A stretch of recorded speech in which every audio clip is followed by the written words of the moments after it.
इस वीडियो में हम पैसा कमाने के 4 डिफरेंट स्टाइल ऑफ इन्वेस्टिंग सीखेंगे। इन मेथड्स को अपनी फील्ड के बेस्ट ने अप्लाई करके बहुत सारा पैसा बनाया। इन इन्वेस्टिंग मेथड्स को इजी से समझने के लिए हम 4 कैरेक्टर्स विक्रम, अमित, अली और संदीप ले लेते हैं। दोस्तों, विक्रम ने इन्वेस्टिंग से सबसे ज्यादा पैसा बनाया, जिसके लिए वो 2 इन्वेस्टमेंट मेथड यूज करता है। दोनों ही हम इस वीडियो में आपके साथ शेयर करेंगे। अली ने अपने इन्वेस्टमेंट मेथड से विक्रम से भी ज्यादा % के एनुअल प्रॉफिट बनाए हैं। और दोस्तों, संदीप का इन्वेस्टमेंट मेथड इतना सिंपल है कि जिसमें किसी भी रिसर्च की कोई जरूरत नहीं होती और एक आम आदमी इस इन्वेस्टमेंट स्टाइल से अच्छा प्रॉफिट बना सकता है। फर्स्ट हम विक्रम के इन्वेस्टिंग स्टाइल की स्टोरी देखते हैं। विक्रम के बगल में मिस्टर कुमार की इलेक्ट्रॉनिक शॉप है, जिसकी काफी अच्छी सेल है और बिजनेस अच्छे से चल रहा है। But mister Kumar with family foreign settle होना चाहते हैं, तो उनका दोस्त मिस्टर सिंह इस शॉप को बाय करने में इंटरेस्टेड होता है। इस दुकान में 15 लाख की वैल्यू का सामान रखा हुआ है, लाइक LCDs, मोबाइल्स और दूसरे इलेक्ट्रॉनिक्स आइटम। इसलिए मिस्टर सिंह इसे 15 लाख में मिस्टर कुमार से बाय कर लेता है। अब न्यू मैनेजमेंट के साथ शॉप की सेल धीरे धीरे डाउन होती जाती है और शॉप का बिजनेस स्लोली बिल्कुल खत्म हो जाता है। अब मिस्टर सिंह बहुत परेशान हो जाता है और इस बिजनेस को सामान के साथ सेल करने की कोशिश करता है। बट इस फ्लॉप बिजनेस के साथ इस शॉप को कोई भी बाय करने के लिए रेडी नहीं होता। अब विक्रम को इस अपॉर्चुनिटी का पता लगता है, तो वो ये शॉप मिस्टर सिंह से 9 लाख रुपए में बाय कर लेता है, जिसमें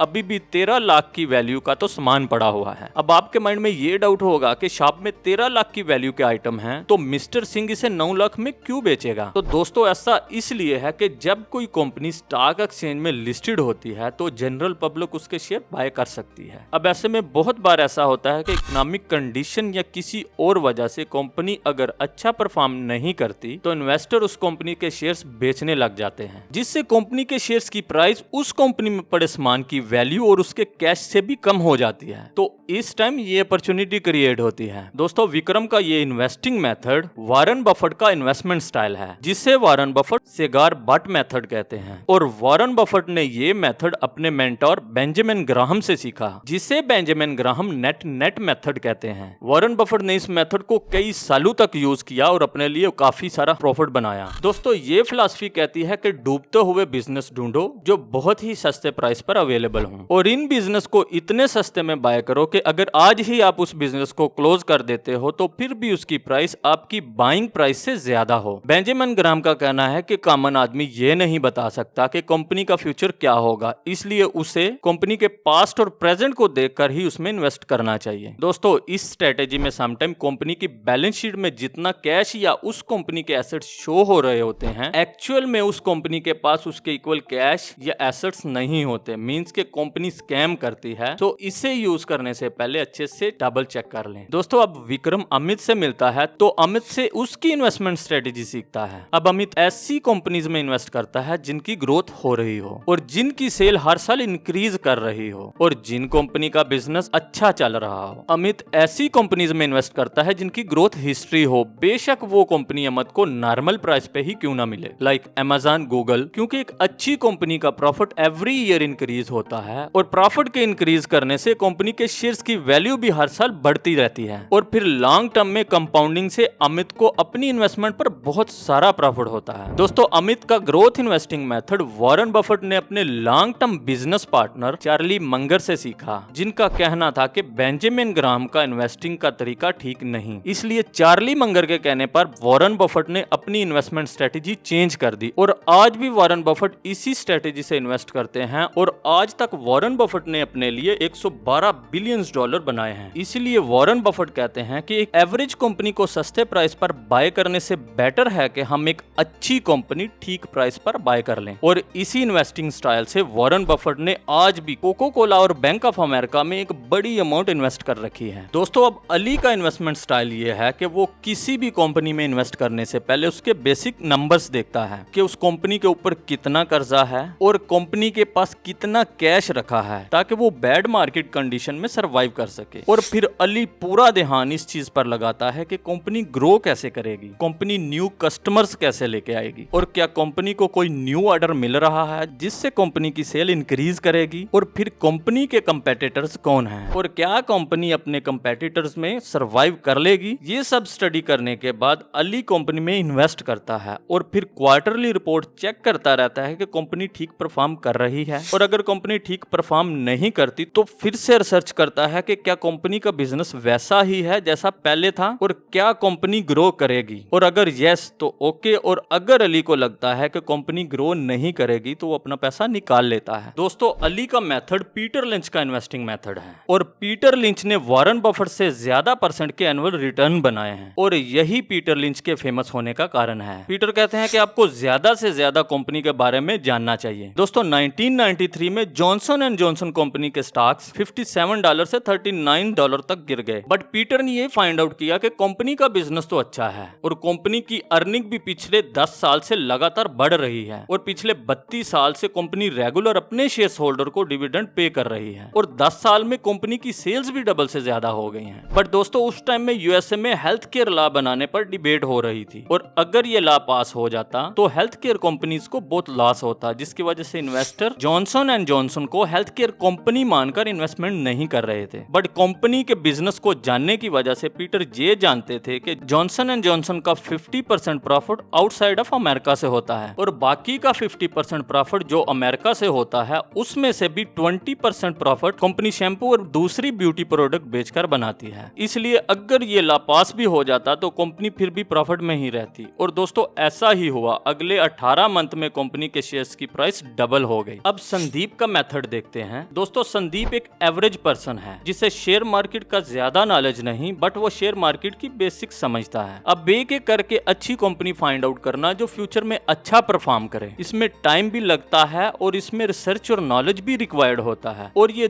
दोनों टाइम और डेप्थ नॉलेज संदीप के पास नहीं। तो अब संदीप क्या करता है? तो दोस्तों, संदीप देश की टॉप कंपनीज के इंडेक्स में इन्वेस्ट कर देता है। मींस के वो ग्रुप ऑफ कंपनीज में अपना पैसा लगाता है। जैसे इंडिया में निफ्टी 50 इंडेक्स जिसमें इंडिया की टॉप 50 कंपनीज आती हैं, और ऐसे ही यूएस के केस में S&P 500 इंडेक्स जिसमें यूएसए की टॉप 500 कंपनी आती हैं। अब संदीप इंडेक्स में इन्वेस्ट करके 15 से 20 साल के लिए छोड़ देता है और अगर आप देखोगे तो ओवरऑल लॉन्ग रन में इंडेक्स फंड की हिस्टोरिकल ग्रोथ ही होगी। दोस्तों, इंडेक्स फंड का कंसेप्ट सबसे पहले जॉन सी बोगल ने दिया, जिसने कॉमन पब्लिक को फंड मैनेजर से भी ज्यादा का प्रॉफिट बना के दिया। और इनकी बहुत ही फेमस लाइन है कि घास के ढेर में सुई ढूंढने से बेटर है कि आप पूरा घास का ढेर ही बाय कर लो। वॉरेन बफेट भी जॉन सी बोगल को बहुत प्रेज करते हैं। इंडेक्स फंड से आप म्यूचुअल फंड से ज्यादा के रिटर्न्स ले सकते हो और इस बात पर वॉरेन बफेट ने म्यूचुअल फंड से बेट लगाई कि 10 साल में इंडेक्स फंड म्यूचुअल फंड को बीट कर देंगे और दोस्तों ऐसा ही हुआ। इंडेक्स फंड ने हेज फंड से ज्यादा पैसा कमा कर दिया। बफेट ने बाद में इस विनिंग अमाउंट को चैरिटी कर दिया। दोस्तों, ये थे 4 डिफरेंट स्टाइल ऑफ इन्वेस्टिंग और अगर आप वॉरेन बफेट का किसी कंपनी में इन्वेस्टमेंट का कंप्लीट प्रोसेस सीखना चाहते हो तो आप इस वीडियो पर क्लिक करके ये सीख सकते हो। और अगर वीडियो अच्छी लगी है तो please do like and subscribe the channel.